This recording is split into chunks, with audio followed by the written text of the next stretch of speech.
Adzima Life Mini Vlog.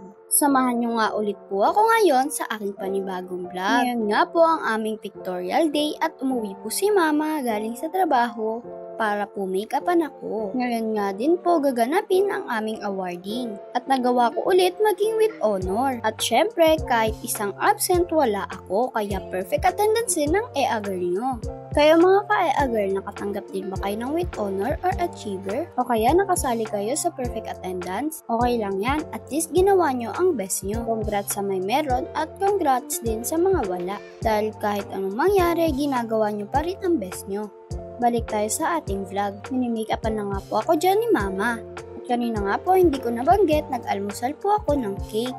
Dahil birthday po ng pinsan ko noong March 2. At syempre, graduation pictorial yon, dapat light lang ang makeup.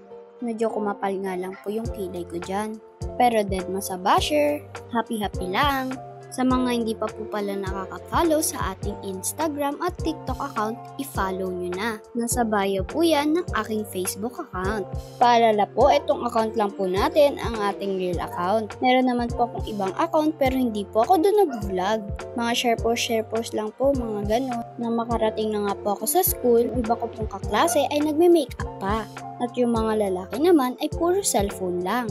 Dito ko na nga po tatapusin ang ating vlog. Thanks for watching. Bye-bye. Don't forget to like, follow, and share my videos. Engagement is the key.